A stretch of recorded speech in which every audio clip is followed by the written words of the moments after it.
우리는 지난 시간까지 아브라함이 하나님이 주시는 믿음의 여정을 어떻게 섬기고 살아왔는지를 잘 살펴보았습니다. 여러분, 많은 그리스도인들이 동일한 관심들을 다 가지고 있는 것 같아요. 뭐냐면 하나님의 약속이 우리의 삶 가운데에서 성취되기를 갈망한다라는 것입니다. 그렇죠? 여러분, 하나님의 약속을 아십니까? 모르십니까? 하나님의 말씀의 능력을 아십니까? 하나님의 약속은 우리에게 큰 복이 될 것입니다. 할렐루야. 여러분, 아브라함에게 주신 약속은 아마 모르긴 몰라도 저기 앉아있는 모든, 저와 여러분을 비롯한 모든 분들이 다 갈망하는 그와 같은 언약의 복일 것입니다. 땅도 주시겠다고 그러지, 자손도 번성하겠다고 하시겠지, 거기에다가 우리를 복이 되게 하셔서 우리만 복받는 것이 아니고 우리 주변에 있는 사람들도 우리 때문에 선한 영향력 가운데 다 복받게 하시겠다고 하시죠. 얼마나 좋아요. 이런 복을 사모하십니까? 별로 사모 안 하신 것 같아요. 표정 보니까. 사모하셔야 됩니다. 근데 여러분, 그 하나님이 주신 약속이 우리가 말씀을 통해 보았습니다만, 지금 우리가 15장 말씀을 통해 보지만 그 약속이 너무 불분명해 보이더라는 거예요. 땅을 주시겠다, 자손을 주시겠다, 복이 되게 하시겠다. 하지만 그것이 어떻게 구체적으로 우리의 삶 가운데 이루어지고, 더 나아가 그것이 도대체 뭘 말하는지, 땅을 주신다고 할 때 땅을 어디에서부터 어디까지 주시겠다고 하시는 것인지, 자손을 주신다고 하면 10명을 주시겠다는 건지 100명을 주시겠다고 하는 것인지, 그 고대 근동사회에 지금 아브라함이 살고 있는 지역만 들여다보더라도 여러 부족 국가들이 있습니다. 여러분, 부족 국가라고 말을 하고 있어요. 지금하고 생각해 보면 비교도 안 될 만큼 조그마한 규모입니다만은 그런 부족조차도 국가라고 불리는 시대를 살아가고 있단 말이에요. 그러니 하나님이 주신다는 그 약속이라는 것이 그 정도의 규모를 이야기하는 것인지, 아니면 그보다 더 크고 방대한 것을 말하는 것인지, 복이 되게 하셨다는 말씀도 도대체 구체적으로 복이 된다는 말이 의미가 뭔지, 뭐 물질의 복을 주신다는 건지, 건강의 복을 주시겠다고 하는 것인지, 우리가 말씀을 통해 보듯이 우리의 삶에 선한 영향력이 되어서 영적으로 다른 사람의 복을 받게 하시겠다는 것인지, 아니면 현실적으로 복을 받게 하시겠다는 것인지, 사실 아브라함이 그 복을 하나님께 약속을 받았을 때 그 모든 것들이 희미하게 보이더라는 것입니다. 그런데 믿음으로 살아가는 게 뭐라고요? 여러분, 우리가 하나님의 말씀대로 우리가 하나님의 약속이 우리의 삶 가운데 성취되기를 바랐는데 그 약속이 어떻게 성취되어져 가는지를 누구를 통해 보여주고 계시는 거예요? 지금 아브라함을 통해서 보여주는 거예요. 전에도 한번 말씀드린 적이 있습니다만은 하나님의 약속이 어떻게 우리의 삶 가운데 구체적으로 보여지고 성취되어져 갑니까? 하나님의 말씀을 믿고 믿음의 삶을 살아갈 때에. 그 말의 의미가 도대체 뭐냐? 오늘 우리가 읽었던 창세기 15장 1절과 사실은 21절까지 읽어야 되는데요. 다음 주까지 우리가 두 번 나누어서 이제 이 본문의 말씀을 보려고 하는데, 이 15장 1절부터 21절은 하나님의 약속 두 가지에 관해서 그렇게 그동안 희미하게 보이던 것을 아주 선명하게 보여주는 장면에 대한 이야기입니다. 두 가지를 이야기하시는데요. 첫 번째는 뭐에 대해서 이야기를 하냐면 자녀에 대한 이야기를 한단 말이에요. 자녀에 대한 이야기. 그 앞에 보면 하나님께서 아브라함에게 멜기세덱을 통해서 네에게 일어난 일들은 다 하나님께서 하신 일이다. 멜기세덱이 그와 같이 선포를 할 때 아브라함이 하나님 앞에 11조를 드렸어요. 11조를 드렸단 말의 의미가 뭐예요? 그것을 인정했다라는 거예요. 하나님의 은혜라는 것을 인정했다는 증표로서 11조 말씀을 드렸어요. 그리고 난 다음에 하나님의 은혜 가운데에서 모든 일들이 잘 마무리되었습니다. 오늘 15장 1절 말씀에 보니까 그 사건 이후에 무슨 일이 벌어졌어요? 누가 나타났습니까? 살아계신 하나님께서 아브라함에게 나타나셨다라는 거예요. 뭐라고 말씀하셨습니까? 그 이후에 여호와의 말씀이 환상 중에 아브라함에게 임하여 이르시되 아브라함아 두려워하지 말라, 나는 내 방패여. 멜기세덱이 20절 말씀에 너희 대적을 내 손에 붙이신 지극히 높으신 하나님을 찬양송할지로다. 아브라함이 대적의 네개 연합군에게 쳐들어가가지고 그들을 쳐부수고 자기 조카 롯을 비롯한 모든 전리품들과 모든 포로잡화 같은 건 다 다시 빼앗아가지고 돌아오는데, 거기에 가서 그와 같이 완벽한 전쟁을 승리로 수행하고 돌아올 수 있었던 이유가 뭐냐라고 할 때에 멜기세덱이 하나님께서 네 대적을 물리치셨다, 이 표현을 멜기세덱의 입이 아니라 하나님께서 친히 환상 중에 나타나셔가지고 아브라함에게 말씀을 해주셨는데 뭐라고 표현을 했냐면 아브라함아 두려워하지 말라, 나는 네 방패다. 할렐루야. 하나님이 보호자가 되셔서 가는 곳마다 지켜주시고 보호해 주셨기 때문에 그 전쟁을 승리할 수 있었다라는 거예요. 그러나 뒤에는 뭐라고 말씀하십니까? 방패일 뿐만 아니라 너의 지극히 큰 상급이다. 상급이 뭐예요? 우리가 상을 받는다고 할 때 뭘 말하는 것입니까? 우리 교육자들하고 식사하다가 무슨 운동에 대한 이야기가 나왔는데, 어릴 때 운동이 어땠냐 하는데, 우리 임대숙 목사님 없으니까 내가 하는 소리인데, 나보다 똑똑한 체를 많이 하더라고. 운동회 할 때에 상을 많이 받았대. 짜증이 나더라고요. 난 달리기 해가지고 하나밖에 못 받았는데 임대순 목사는 뭐 5개씩 받았다고 그러더라고요. 그 양반은 뭘 했길래 5개를 받았을까? 여러분, 믿음의, 우리가 경주를 할 때 우리 초등학생들, 우리 초등학교 생각납니까? 옛날에. 요즘은 그런 재미가 없어요. 사실 운동회도 이제 뭐 부모들이 잘 안 가기도 안 갑니다만은, 제가 우리 첫째 아들, 둘째 아들, 저 모라에 있을 때 운동회를 가보니까 되게 신기했던 게, 운동회가 요즘 운동회는 애들 잔치가 아니더라고. 어른들 잔치예요. 옛날에는 운동회 애들 막 잔치 벌이고 마지막 때쯤에 뭐 엄마나 아빠나 뭐 특별한 뭐 상거 해가지고 들어가는 경우가 있어도, 이번에는 제가 우리 아이들 운동회 때 가보니까요, 릴레이도 엄마 아빠 잔치고, 아이들 거는 별 관심이 없어. 엄마들이 막 응원하시 가다가 갑자기 뒤에 가서 몸 풀고 앉아있어. 이렇게 막. 저들은 왜 서로 몸을 풀지? 라고 보니까 이게 천군 백군 엄마들끼리 또 시합이라. 아빠들도 시합이고. 야, 목숨 걸고 뛰시더라고요. 얼마나 열심히 뛰시는지요. 근데 왜 열심히 뜁니까? 뛰고 난 다음에는 뭐가 있다라는 거예요? 결승전을 딱 통과하는 순간 뭘 줘? 상을 준다는 거예요. 여러분, 성경이 믿음의 경주에도 하나님의 상급이 있다고 말씀하셨거든요. 다 같이 달릴지라도 상을 받는 사람은 한 사람이라고 이야기한단 말이에요. 여러분, 주님께서 뭐라고 말씀하시냐면, 나는 너희의 큰 상급이다. 아브라함아, 너희의 큰 상급이다. 아마 아브라함이 그 상급이라는 말을 듣는 순간 뭔가를 자신에게 주시겠다는 약속들이 계속 떠올랐을 거예요. 주님이 뭘 주신다고 하셨어요? 자손을 주신다고 했고, 땅을 주신다고 했고, 복이 되게 하시겠다고. 그런 머릿속에 싹 떠오르면서, 여러분, 아브라함 마음 가운데 살짝 심사가 뒤틀렸어요. 우리는 평면적으로 성경을 들여다봅니다만은, 사실 그냥 읽으면서 그러는가 보다 하고 읽습니다만은, 제가 가끔씩 또 제가 탁월한 연기력을 가지고 여러분한테 막 연기력을 선보이잖아요. 그죠? 아닌가 봐. 지온 차서 잘난 척 했는가 봐, 또 보니까.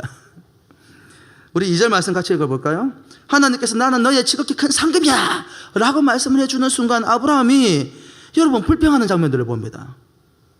하나님이 축복해 주시는데 아브라함이 투덜거리는 장면을 봅니다. 뭐라고 투덜거리고 있어요? 2절과 3절 말씀 같이 한번 읽어볼까요? 시작. 아브라함이 이르되 주 여호와여 무엇을 내게 주시려 하나이까? 나는 자식이 없사오니 나의 상속자는 이 다메스 사람 엘리에셀이니이다. 아브라함이 또 이르되 주께서 내게 씨를 주지 아니하셨으니 내 집에서 길린 자가 내 상속자가 될 것이니이다. 자식을 주신다면서요. 자식이 어디서 자식이 지금? 아마 지금 아브라함이 이렇게 지금 하나님과의 대화를 나누고 있는 장면이, 아브라함이 갈대아 우르 지역을 떠나가지고 1년, 2년 지난 시점은 아닌 것 같아요. 제가 주석들을 살펴보니까 최소한 10년 정도 지난 시점인 거예요. 떠날 때 하나님이 뭐라고 약속의 말씀을 주셨어요? 내 본토 친척 아비의 집을 떠나 내가 내게 지시할 땅으로 가라. 그러면 땅을 기업으로 주겠고 자손을 번성하게 하겠고 땅을 기업으로 주겠고 복에 되게 하시겠다. 그 약속의 말씀을 주셨습니다. 주셨음에도 불구하고 그의 삶을 통하여서 하나님께서 개입하시고 역사하시는 것을 체험하지 못한 것은 아닌데, 문제는 뭐예요? 하나님의 약속이 구체적으로 완벽하게 이루어졌다고 말할 만한 건덕지가 안 보여. 좋아, 다른 건 다 뒤에 놔두고 어떻고라도, 땅도 점진적인 과정에 더 많은 시간이 필요하다 하더라도, 그래도 제일 하나님께서 빨리 주실 수 있는 게 뭐라고 생각했을까요? 자식이잖아요, 자식. 근데 10년의 세월이 지나도 자식이 있어 없어? 자식이 없는 거예요. 그래서 아브라함이 뭐라고 투덜거리고 있어요? 무엇을 나한테 주려고 하시는데요? 무슨 말입니까? 주겠다고 약속한 거라 좀 주고 이야기하였어. 주겠다고 약속한 거는 눈에 보이지도 않는데 뭘 자꾸 뭘 준다고, 내가 너의 큰 상급이다, 뭘 더 주시겠단 말입니까? 주겠다는 거나 좀 내보세요. 그래서 속마음을 이야기하잖아요. 뭐라고 속마음을 이야기해요? 나는 자식이 없사오니 내 거 다 물려줄 사람은 누구라고요? 내가 키울 종 엘리에셀이니이다. 킹. 주긴 뭘 주셔? 그러면서 아주 3절에 마음을 담아가지고 한마디 하죠. 주께서 내게 씨를 주지 아니하셨으므로 내 집에서 길린 자가 내 상속자가 될 것입니다. 기분이 좋아 보여, 나빠 보여요? 하나님께서 축복하려고 나타났는데 아브라함이 싫은 소리하고 앉아있는 게 불평하고 있는 거예요. 여러분, 이런 아브라함의 모습이 어떻게 느껴집니까? 저는 이 아브라함의 모습 속에 우리의 모습이 있다고 생각을 해요. 여러분, 아브라함이 지금 하나님을 신뢰하지 못하다, 하나님을 믿지 않는다, 이런 개념의 모습이 아닌 것 같아요. 무슨 말입니까? 이런 모습은 우리 오늘 이 시대에 살아가는 그리스도인들의 보편적인 모습이기도 합니다. 내가 하나님의 약속을 잘못 생각했나? 내가 잘못 이해했나? 하나님께서 분명히 이와 같은 삶을 너에게 주시겠다고, 이런 것들을 나에게 주시겠다고 약속의 말씀을 분명히 주셨음에도 불구하고, 분명히 기도할 때에 마음의 감동이 있었고, 분명히 내적인 하나님의 음성을 들었음에도 불구하고, 심지어는 하나님의 말씀을 통해서 확증까지 시켜주셨음에도 불구하고, 내 삶에서 하나님의 약속하신 것이 이루어지지 않을 때에 시간이 흘러가면 흘러갈수록 우리는 고민을 해요. 가만히 있어 봐봐. 내가 혹시 엉뚱한 걸 들었나? 하나님의 음성이 아닌데 내가 하나님의 음성이라고 착각하고 있나? 가만히 있어 봐. 하나님은 그런 의도로 말씀하신 것이 아닌데 내가 의도를 잘못 이해했나? 하나님은 분명히 내 씨를 통해서 내 자녀를 번성케 하시겠다고 약속의 말씀을 주셨는데 그게 혹시 내가 길린 사람을 통해 가지고 주겠다는 그런 말씀을 내가 잘못 이해했나? 여러분, 우리는 하나님의 약속이 너무너무 분명하고 또 분명하게 약속을 받았을지라도 내가 원하는 방식대로 내가 원하는 시기에 그 약속이 성취되어지지 않을 때에 하나님을 신뢰하지 아니하고 하나님을 믿는 것은, 하나님을 불신하는 것은 아니라 할지라도 하나님의 약속이 성취되는 그 과정에 관련해 가지고 굉장히 고민하고 두려워하고 염려하는 경향성들이 있다는 거예요. 따라합시다. 하나님은 선하시고 좋으시고 약속에 신실하신 하나님이십니다. 우리 하나님 어떤 하나님이시라고요? 왜 하나만 합니까? 세 가지를 이야기했는데 아이 큰일일세. 이게 문제인 거라. 왜 세 가지를 이야기하면 두 개는 까먹고 하나만 이야기하십니까? 하나님 어떤 분이시라고요? 선하시고 뭐라고요? 아니 방금 전에 했던 걸 왜 다 까먹어 버리십니까? 우리 하나님은 참 좋으신 하나님이십니다. 전 여기에서 참 감동적인 장면을 발견합니다.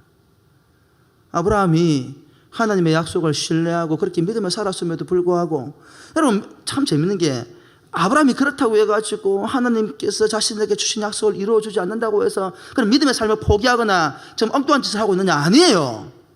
아브라함은 여전히 믿음으로 살아가고 있어요. 하지만 그 마음 속에서 왜 아직도, 여러분 우리 믿음의 삶을 살아갈 때 이럴 수 있어요. 이루어지지 않기 때문에 낙심하고 포기하지 절망에 살아가는 사람이 있는가 하면 그런 어떤 계속해서 내적인 질문들이 있지만 그럼에도 불구하고 하나님을 신뢰하고 믿음으로 살아가는 사람이 있어요.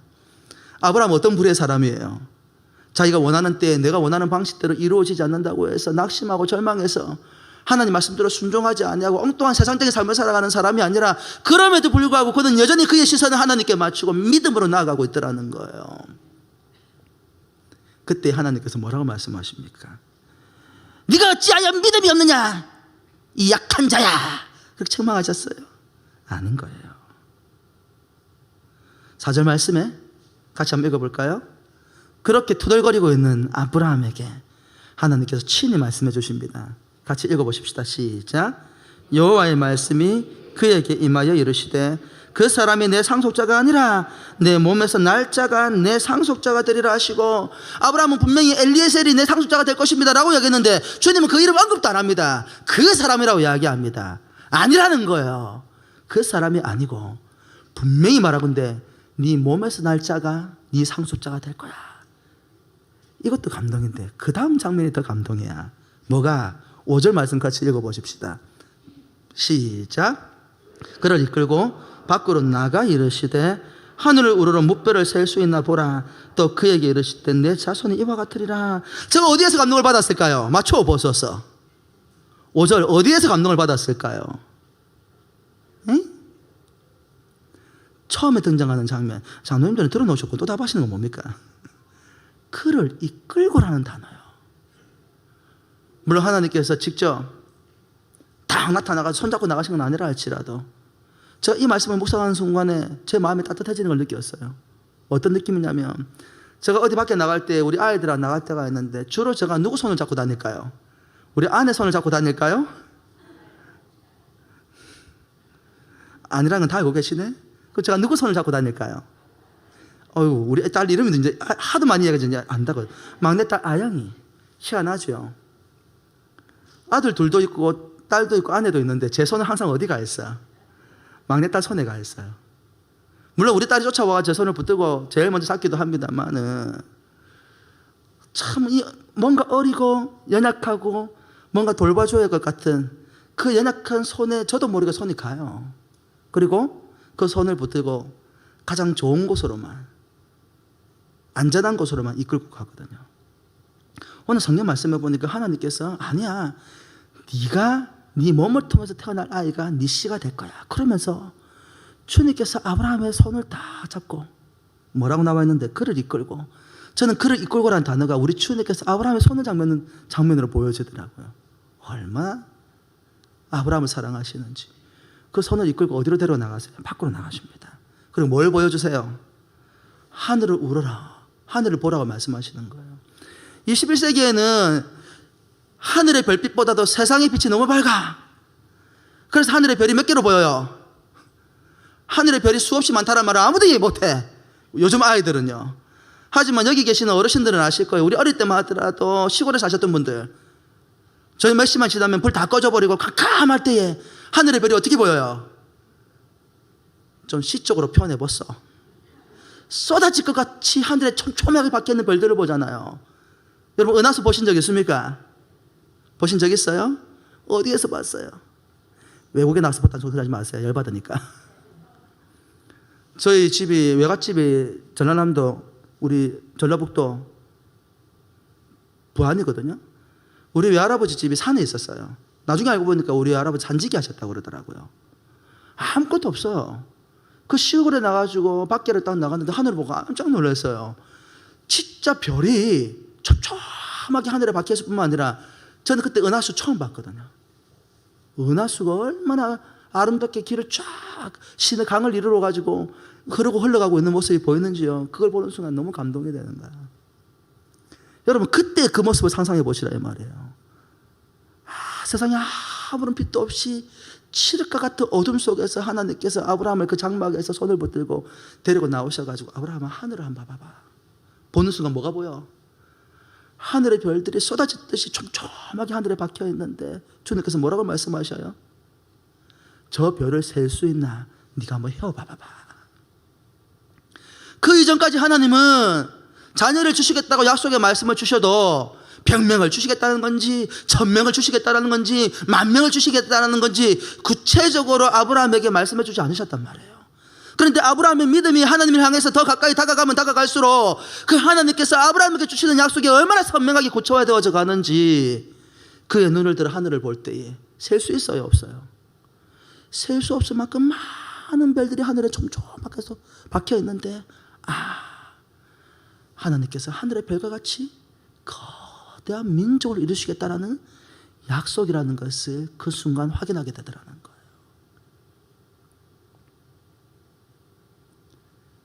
여러분 살아계신 하나님을 믿는다, 신뢰한다는 말의 의미가 무엇입니까? 오늘 이 시대를 믿음으로 살아가는 모든 이들에게 하나님께서 언약의 축복을 주십니다. 할렐루야. 여러분 우리가 영적으로 눈이 어두워서 우리가 하나님 말씀대로 순종하지 못하기 때문에 그 약속이 구체적으로 어떤 것인지를 이해하지 못할 뿐이지요. 우리가 하나님을 신뢰하고 그 말씀을 순종하여 믿음으로 나아가면 나아갈수록 멀리 있던 하나님의 약속이, 내가 하나님 말씀을 더 신뢰하고 더 깊이 신뢰하면 신뢰할 수 있도록, 신뢰할수록 믿음이 자라가면 자라갈수록 하나님의 약속 어떻게 된다고요? 우리의 삶 가운데에서 구체적으로 보여진다라는 거예요. 그것이 당장 내 삶을 통해서 성취되고 이루어지지 않는다 할지라도 뒤에 가면 그 이야기가 나옵니다만은 아브라함아 네가 거대한 민족을 이루게 될 터인데 그러나 너의 후손들이 400년 동안 애굽에서 노예 생활을 하게 될 것이다. 그러나 그 이후에 거대한 민족을 이루어서 나오게 될 것이다. 아주 구체적으로 하나님께서 설명을 해 주십니다. 왜 우리가 하나님을 전적으로 신뢰하고 믿음으로 나아가야 하느냐라고 할 때에 모든 그리스도인이 하나님의 축복과 언약을 받지만 그 언약이 어떻게 상세하게 내 눈의 삶에 다가오고 구체적으로 실현되는지 그걸 볼 수 있는 눈은 간단한 원리죠. 이 물병을 저 구석에 갖다 놓으면 제 눈에 잘 보일까요? 안 보일까요? 하지만 지금 제 눈에는 잘 보일까요? 안 보일까요? 잘 보여요. 하나님을 가까이 할수록 하나님의 말씀에 순종하여 믿음으로 더 하나님 가까이 다가갈수록 하나님의 약속이 더 선명하게 보여지는 겁니다. 이것이 우리가 믿음으로 살아가야 되는 이유예요. 그 말씀을 듣는 순간 아브라함이 어떻게 했죠? 6절 말씀 같이 읽어볼까요? 시작. 아브라함이 여호와를 믿으니 여호와께서 이를 그의 의로 여기시고. 자, 여기서 하나를 보십시다. 우리 가로 1번 같이 읽어볼까요? 시작. 믿음은 하나님의 약속과 현실의 간격을 메워줍니다. 제가 이제 여러분에게 그림 같지 않은 그림을 하나 올려놨어요. 뭐 자막은 띄워주나요 혹시? 잘 모르겠고요. 앞에 뭐라 나와 있습니까? 그림이 하나 보이지요? 저 앞에 나와 있네요. 앞에 보고 한번 볼까요? 자, 하나님의 약속, 아브라함의 말씀에 순종하는 거. 심한 기근이 왔을 때 아브라함이 어디 내려갔어요? 하나님의 약속을 떠나지 말고 그것을 머물러 있으라 했는데 심한 기근이 와서 하나님께서 아브라함을 애굽으로 내려갈 수밖에 없는 상황을 만들어 주셨잖아요. 그때 아브라함이 어떻게 했지요? 하나님을 신뢰하고 믿음으로 갔어요? 거짓말하고 속였어요? 자, 하나님의 약속은 여기 있고 아브라함이 하나님 말씀을 신뢰하고 의지하는 것도 멀리 있어. 그런데 그런 상황 가운데에서도 하나님이 아브라함은 하나님에 대한 믿음을 보여주지 않았음에도 불구하고 하나님께서는 약속의 신실한 분이십니다. 우리가 하나님을 배반할지라도 하나님 우리를 절대 포기하지 않는 분이십니다. 우리가 요한복음 말씀을 통해서 주님은 우리의 뭐라고요? 생명이시고 빛이시고 그 다음에 선한 목자시다. 선한 목자는 양떼를 포기해 안 포기해? 양떼를 빼앗겨 안 빼앗겨? 선한 목자는 절대 자기 양을 빼앗기지 않는다고 주님께서 말씀해 주셨어요. 아브라함은 하나님의 양이 되었어요. 그가 실패하고 넘어질지라도 하나님께서 끝까지 저를 책임져 주셔서 그가 잘못된 순간에도 하나님은 오히려 복을 되게 하시더라는 거예요. 그런 과정을 통해서 아브라함의 믿음이 깊어졌단 말이에요. 롯과의 갈등이 있었지요. 롯이 포로로 잡혀갔지요. 그때 아브라함은 어떻게 반응을 하죠? 그 이전에는 자신의 생각과 판단대로 하던 아브라함이 점진적으로 하나님께서 뭘 원하는지를 들여다보면서 말씀에 순종하더라는 거예요. 할렐루야. 그러면서 아브라함과 하나님 약속 사이가 가까워졌어요? 멀어졌어요? 그림 보세요. 그림. 저 얼굴 보지 마시고. 가까워졌어요? 멀어졌어요?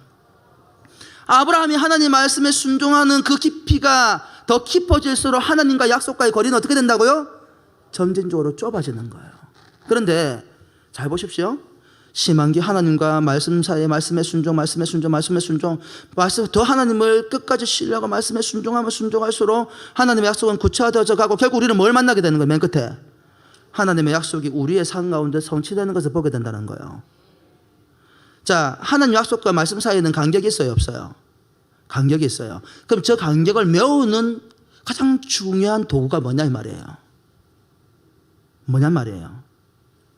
심한 기근 앞에다가 네모짜리 하나 길게 쳐놓고 그 앞에다 두 글자를 쓰면 됩니다. 뭘 쓸까요? 믿음이요. 멀리 있는 하나님의 약속과 우리의 삶 가운데 있는 현실적인 간격을 메우는 가장 중요한 통로가 뭐라고요? 도구가 뭐라고요? 믿음이라는 거예요. 창세기 15장 6절에 뭐라고 말씀하셨습니까? 아브라함이 여호와를 뭐하니? 믿으니 여호와께서 이를 그의 의로 여기셨다. 여기서 말하는 믿음은 뭘 말하는 것입니까? 하나님의 말씀을 그냥 머리로는 가슴으로만 인정하는 것이 아니라 전인격적으로 신뢰하고 전적으로 순종하는 우리의 삶을 말하는 거예요. 의심하지 않는 거예요. 많은 그리스도인이 하나님 말씀대로 순종하고 살아야지 하는데 삶은 어디로 가? 머릿속의 생각과 가슴은 하나님을 향해 나아가고 있는데 삶은 오히려 현실로 도피하고 있는 모습들을 봅니다. 뭘 말하는 거예요? 이게 전인격적인 신앙이 아니라는 거예요. 불완전한 신앙의 상태라는 거예요. 왜 우리가 하나님의 약속의 성취가 우리의 삶 가운데 이루어지는 것을 보지 못하냐면 머리와 가슴은 하나님을 향해 나아가고 있는데 우리의 삶의 현실은 어디로 가고 있는 거야? 그 반대로 나아가고 있다는 거예요. 믿음이라는 것은 무엇입니까? 머리도 가슴도 삶도, 다른 말로 하면 전인격적인 우리의 삶이 하나님의 약속을 의심하지 아니하고 신뢰하는 상태. 여러분, 전적으로 하나님을 신뢰하십니까? 이런 상태에 놓여지게 되면 고난과 고통, 바람과 풍랑이 일어도 어떻게 하지요? 그 가운데에서도 주님을 바라보고 묵묵히 주님의 길을 걸어가게 되더라는 거예요. 현실이 어려워서 내가 감당할 수 없는 무게로 다가오기 때문에 우리가 세상의 길로 나아가는 것이 아니라 이와 같은 아브라함의 삶을 통해서 우리가 깨닫게 해야 되는 것은 우리에게 믿음이 없기 때문에, 믿음이 약하기 때문에, 믿음이 온전하지 못하기 때문에 주님을 향해 나아가지 못하고 있다는 것입니다. 아브라함은요, 그 모든 상황 가운데서도 주님만을 바라보고, 여러분 1만 명이 넘는 그 대군대를 바라보는데도 불구하고 하나님께서 나에게 약속하신 것이 있는데 나는 절대 죽을 수가 없고 넘어질 수 없어. 왜요? 하나님의 약속은 성취하시는 분이기 때문에. 그러니까 겁없이 그런 데를 막 들어가는 거예요. 하나님의 약속의 백성을 구원해내는 일에 자신의 삶을 헌신할 때에 하나님께서 방패가 되신다는 사실을 믿었기 때문에 거기에 들어갈 수 있는 거예요. 우리가 세상을 살면서 왜 두려워하고 염려합니까? 두려움과 염려는 죄의 영향력이에요. 예수 그리스도를 전적으로 신뢰할 때에 이 두려움과 염려를 뛰어넘어 하나님이 하실 일들을 우리가 바라볼 때에 우리는 감사함으로 기쁨으로 당당하게 우리에게 주어진 사명을 살아가게 되는 것입니다. 할렐루야. 그랬더니 뭐라고 말씀하셨어요? 아브라함이 여호와를 전적으로 신뢰하고 머리로 가슴으로 뿐만 삶으로 주님을 신뢰하고 믿으니 여호와께서 이를 뭘로 여기셨다고요? 의로 여기셨다. 의로 여겼다는 말이 무슨 말입니까? 의는 하나님 법 앞에서 옳다고 인정을 받는 법적인 상태를 말하는 거예요. 세상의 기준에서 옳다고 말하는 것이 아니고 그가 하나님 앞에서 하나님을 신뢰하고 믿을 때에 너는 의로운 자다. 여러분, 하나님은 공의의 하나님이십니다. 하나님은 악을 미워하고 불의를 미워하시고 죄를 미워하시는 하나님이십니다. 그 하나님께서 인간이 불과한 아브라함에게 의롭다 말씀해 주시더라는 거예요. 무엇으로 인해서? 그의 믿음으로 인하여서. 다시 여러분 요약지에 나와 있는 그림을 다시 보실까요? 하나님의 약속과 말씀 속에 있는 이 간격을 줄이는 가장 중요한 통로가 뭐라고요? 도구가 뭐라고요? 믿음이라는 거예요. 믿음이라는 거예요. 오늘 왜 우리가 믿음으로 살아가야 합니까? 많은 그리스도인들이 하나님의 은혜를 받습니다. 은혜 가운데에서 말씀을 통해서 기도하는 가운데에 묵상하는 가운데에 하나님의 선명한 약속을 받습니다. 그런데 그 약속이 왜 우리의 삶 가운데 성취되는 것을 누리지 못하는 것입니까? 믿지 못하기 때문이라는 거예요. 재밌는 게 있어요. 그리고 난 다음에 하나님께서 땅에 대한 약속을 주시거든요. 다음 주 다루게 될 내용입니다. 자녀를 주시겠다 약속할 때 하나님께서 이번에는 선제적으로 말씀을 하세요. 나는 너의 방패요 상급이다 말씀하시니까 아브라함이 상급? 줄 거나 좀 주시고 그런 말씀을 하소서. 자녀 문제를 다룰 때에 아브라함의 마음속에 뭐가 있었다라는 거예요? 땅은 언제 주실 겁니까? 이번에 하나님 선제적으로 말씀하십니다. 그게 뭐예요? 7절 이후로부터 네에게 땅을 줄 것이다. 7절 말씀 같이 읽어볼까요? 시작. 또 그에게 이르시되 나는 이 땅을 내게 주어 소유를 삼게 하려고 너를 갈대아인의 우르에서 이끌어낸 여호와니라. 땅을 줄 거야. 구체적으로 땅은 어디를 말하는 것입니까? 18절부터 21절에 그전에는 동과 서 그렇죠. 동과 서, 북과 남, 남과 북, 동과 서를 보라. 네 눈으로 보는 모든 지경을 너에게 줄 것이다. 처음에는 땅을 주신다고 했고 막연하게 땅을 주신다고 그랬고 두 번째에는 네 눈을 들어 보이는 곳이 네 땅이 될 것이다. 그러다가 18절 들어가면 이 햇불 언약을 통해서 하나님께서 구체적으로 그 땅의 경계선이 어딘지를 더 명확하게 말씀해 주십니다. 정확하게 어디서부터 어디까지 확실한 경계선을 하나님께서 구체적으로 보여주시더라는 거예요. 그러니까 믿음으로 반응을 할 때에. 자, 근데 여기서 재밌는 장면을 봅니다. 아브라함이 아멘 하고 끝냈으면 되는데 하나님께 반문을 한 거예요. 뭐라고 반문을 했어요? 8절 말씀 같이 읽어볼까요? 큰 목소리로 시작.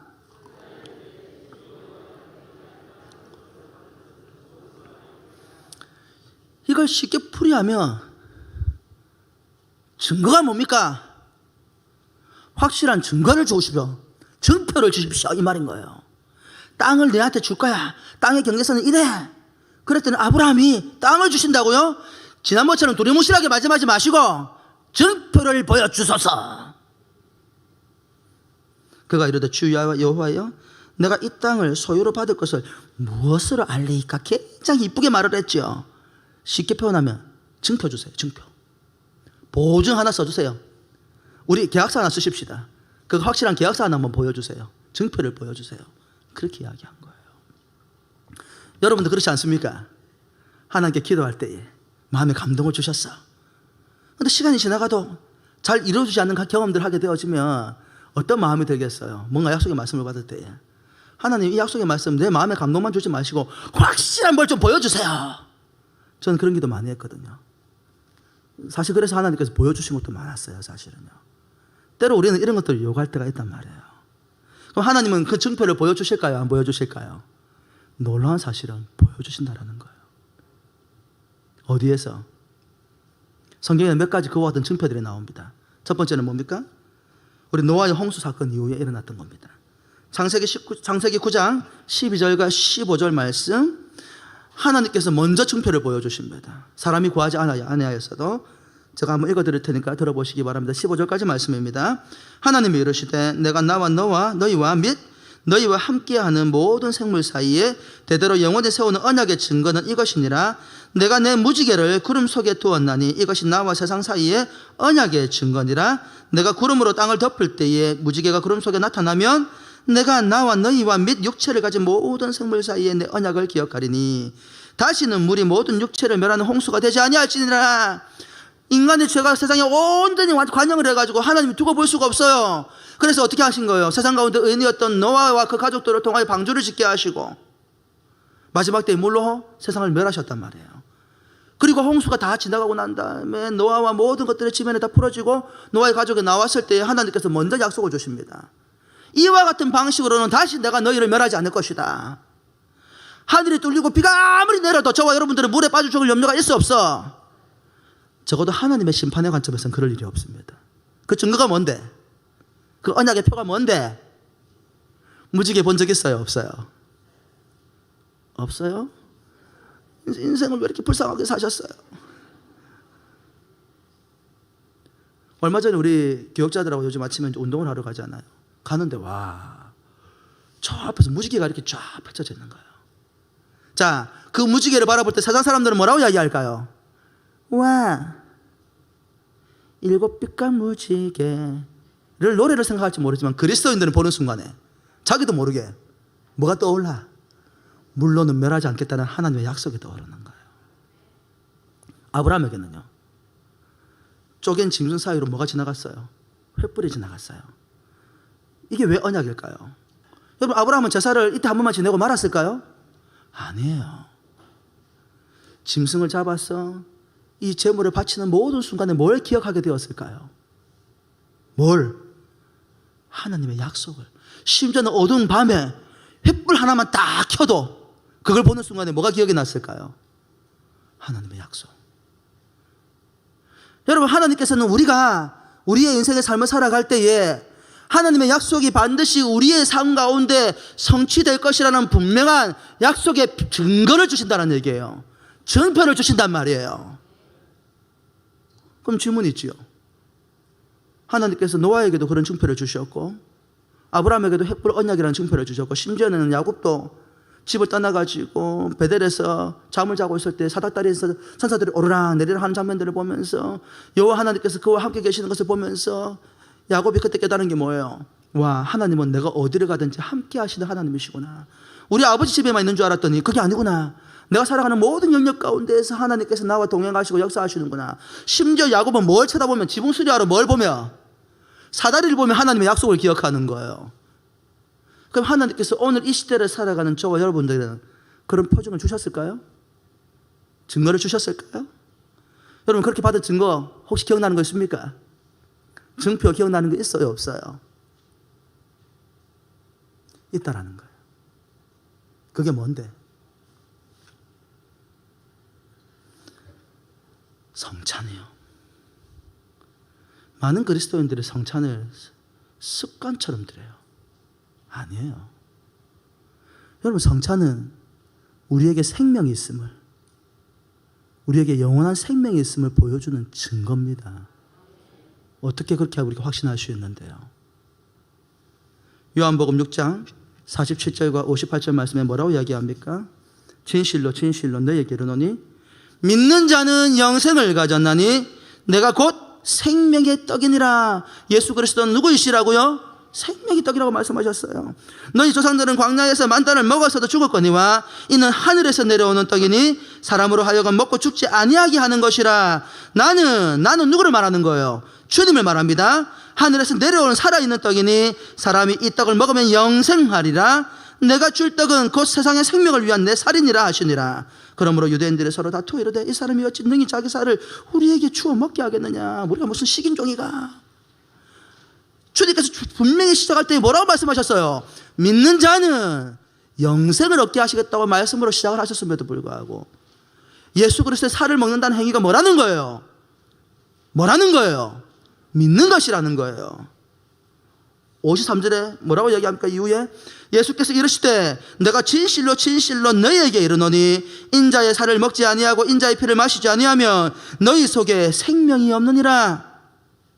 내 살을 먹고 내 피를 마시는 자는 영생을 가졌고 마지막 날에 내가 그를 다시 살리리니 내 살은 참된 양식이요 내 피는 참된 음료로다. 내 살을 먹고 내 피를 마시는 자는 내 안에 거하고 나도 그의 안에 거하나니 살아계신 아버지께서 나를 보내심에 내가 아버지로 말미암아 사는 것 같이 나를 먹는 그 사람도 나로 말미암아 살리라. 이것은 하늘에서 내려온 떡이니 조상들이 먹고도 죽은 그것과 같이 아니하여 이 떡을 먹는 자는 영원히 살리라. 말하는 게 내용이 뭐예요 도대체? 주님께서 우리를 위하여서 십자가에서 살 지키시고 피 흘려주셔서 우리가 받을 고난을 주님이 대신 당하시고 피 흘려주심을 통해서 우리의 죄를 사하시고 죽으시고 부활하심을 통해서 우리에게 뭘 주겠다라는 거예요? 영생을 주시겠다라는 거예요. 주님께서 우리의 죄를 위하여 인류의 죄를 위하여서 십자가에 못 박혀 돌아가시고 흘리신 보혈의 피로 말미암아 우리의 죄를 씻어주시고 죽으시고 부활하신 사건, 그것을 믿는 거, 그게 뭐예요? 생명의 떡을 먹는 행위라는 거예요.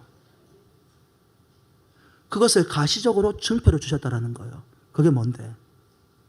그와 같은 당신의 사역에 대해서 주님께서 구체적으로 우리에게 설명해 주시면서 이거 할 때마다 너희가 내가 너희를 위하여서 한 일을 기억해야 돼, 믿어야 돼.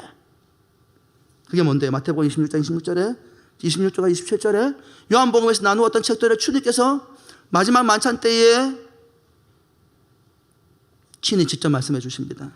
그들이 먹을 때에 예수께서 떡을 가지사 축복하시고 떼어 제자들에게 주시며 이르시되 받아서 먹어라. 이것은 내 몸이니라 하시고 마지막 만찬을 하실 때에 떡을 떼어서 제자들에게 나누어 주시면서 받아서 먹어라. 이것은 내가 곧 십자가에서 너희를 위하여 살지킬 내 몸이다. 그리고 또 잔을 가지사 감사기도 하시고 그에게 주시며 이르시되 너희가 다 이것을 마시라. 이것은 죄 사함을 얻게 하려고 많은 사람을 위하여 흘리는 바 나의 피 곧 언약의 피니라.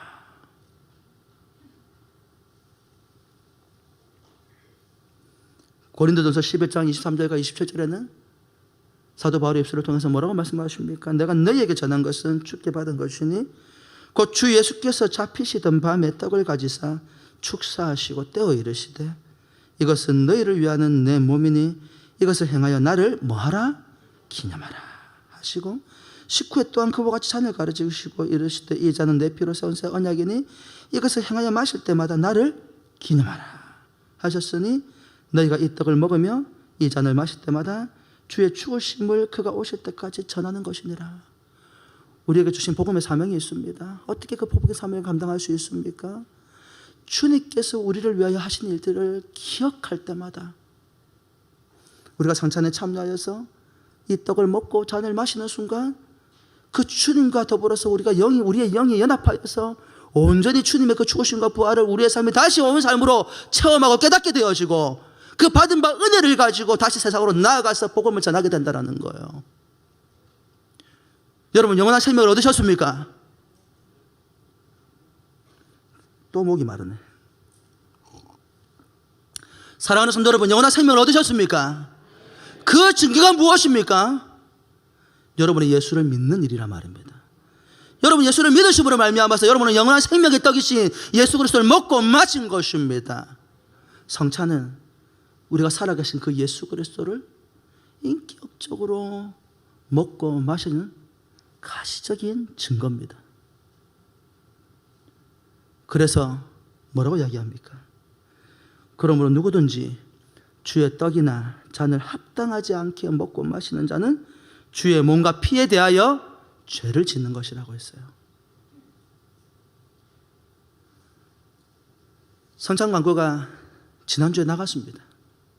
왜 일주일 전에 광고하는 줄 아세요? 여러분의 삶이 주님 앞에서 합당한 삶인지를 살펴보라는 거예요. 그리스도인답게 살아가고 있는지, 그러지 못하다고 한다면 일주일만이라도 몸부림치면서 주님이 원하는 방식대로 살기 위해서 노력해보라는 거예요. 돼요? 안 돼요? 노력해보니까 됩니까? 안 됩니까? 주님이 기뻐하시는 삶이 사라집니까? 안 집니까? 전 안 되더라고요. 전 안 되더라고요. 그 순간에 제가 깨닫게 된 게 있어요. 주님의 은혜가 없으면 우리는 하루도 살아갈 수 없는 연약한 존재입니다. 왜 성찬에 참여하는 것입니까? 내 삶이 영원한 생명을 얻은 것이 주님의 은혜라는 거예요. 성찬에 참여할 때마다 그렇죠. 주님께서 나를 위하여 살찌켜 주셨지요. 포도주 잔을 받을 때마다 그렇죠. 주님께서 나를 위하여 피 흘려 주셔서 내가 새로운 인생이 되어서 여기서 예배드리고 있지요. 주여 나를 받으소서. 나를 온전히 주님의 도구로 사용하여 주옵소서. 이와 같은 신앙 고백으로 나아갈 때에 살아계신 예수 그리스도 영적으로 연합하여서 하나님의 영광을 위해서 주님의 부르심의 목적대로 살아가게 되는 거라는 거예요. 우리는 구약에 있는 표적과 기사 많은 증거들을 우리의 시대도 나타나기를 바라지만 주님은 오히려 이 성찬을 통하여서 주님께서 어떤 분이신지를 기억하라고 말씀하는 거예요. 그래서 성찬은 자신을 돌아보고 참여해야 됩니다. 세상에 때 묻은 상태로 참여하면 뭐라고요? 주의 몸과 피에 대하여 오히려 죄를 짓는 것이라고 이야기하고 있다는 말이에요. 우리 이제 성찬을 이제 하게 될 것입니다. 장로님 앞으로 나오시죠. 나오시고요.